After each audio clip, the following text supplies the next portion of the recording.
Washington, D.C., the nation's capital, home of monuments, museums, Congress, president, politicians, lobbyists, and everything else you see from the outside looking in.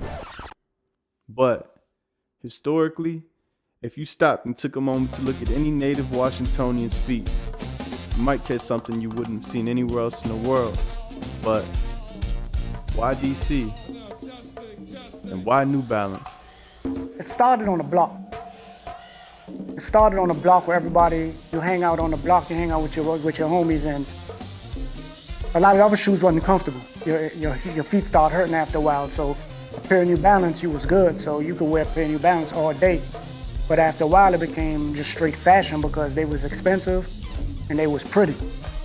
So we didn't wear it just for comfort anymore, it became fashion. So that picture was at the Black Hole, Celebrity Hall. You want to see Rare Essence. We used to go see them every Friday and Saturday.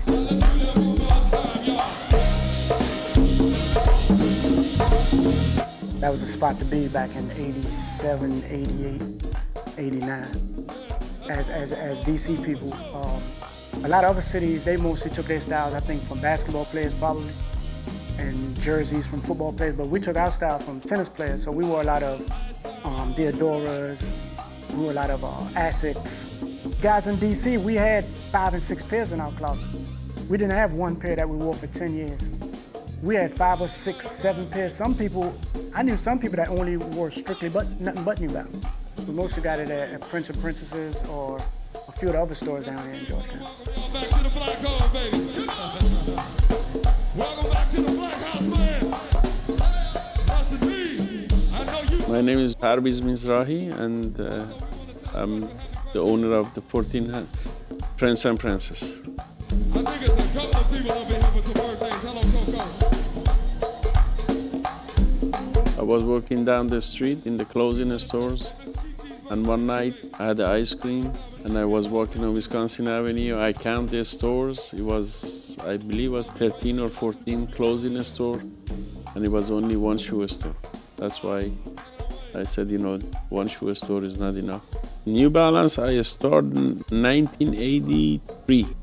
It was hot. It started with the 995, 996, 998, 1400, 1600, and it comes to the 990s. And it's all the time the gray was the #1 color. Growing up, New Balance was the thing. I don't really understand why, but I with them though. I ain't gonna lie, so I ain't never really questioned.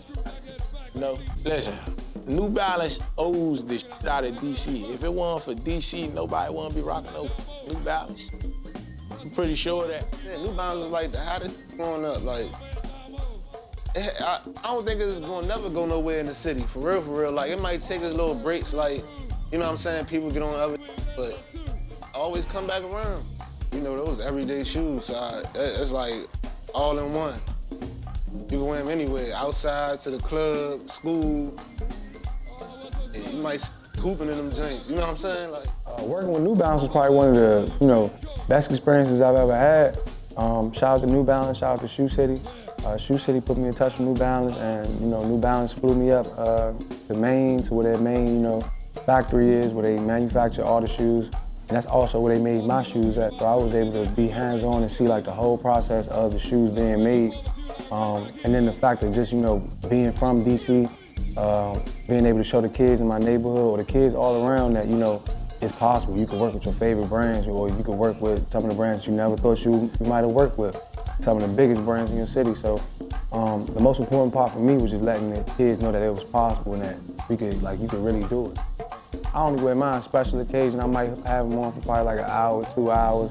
But when I see other people with them, a bunch of the kids on my football team, they all have them, you know what I'm saying? They crush them, so they play shoes now. So that's the most I get to see them is when my kids wear them or whatever like that. My kids on my football team. But when I see people out in public, it's usually the same thing. They trying to keep theirs fresh. It's like a special occasion or something like that. I feel like we turned in that corner because 80s, 90s, early 2000s, DC didn't get a lot of credit for how we was dressing and what we was putting on. Now it's changing, you know what I'm saying? People looking at us. So I love to see it. I love to see it, expanding. being the only person that was actually from DC in the office, there were always like questions like, hey, what do you think of this? Do you think this will work? That type of thing. And I liked it. I liked being able to put on for the city in that way and have that firsthand, experience, let other people be able to see what New Balance represented to me. I don't even think I realized that it wasn't like a national thing until like I got beyond DC, because we all grew up wearing New Balances. That was just something everybody had a pair. If it wasn't 990s, it was 574s. Everybody had pairs on. So it wasn't until like I really got out to Ohio for college and I was wearing New Balances and I had kids come to me like, what are you wearing? What is on your feet? And I'd be like, you don't talk to me. You clearly don't know nothing about sneaker culture and what this means to me in my city. The fact that you think this is the dad shoe, and as the rest of the country sees it as, like, it means something to us. And I don't know, I'm glad to finally see that people are embracing it the way we always have. It's definitely a place that they look to figure out like what is like the pulse on the street, because there are more people wearing it compared to the rest of the country. But I wouldn't say like it's like a super driving factor, like they know that we're always gonna have DC. They're always gonna have people buying in DC. So they make sure that like, we're well fed, but they're not gonna like do something crazy because they wanna focus on other places to be able to get them popping off the same way DC is.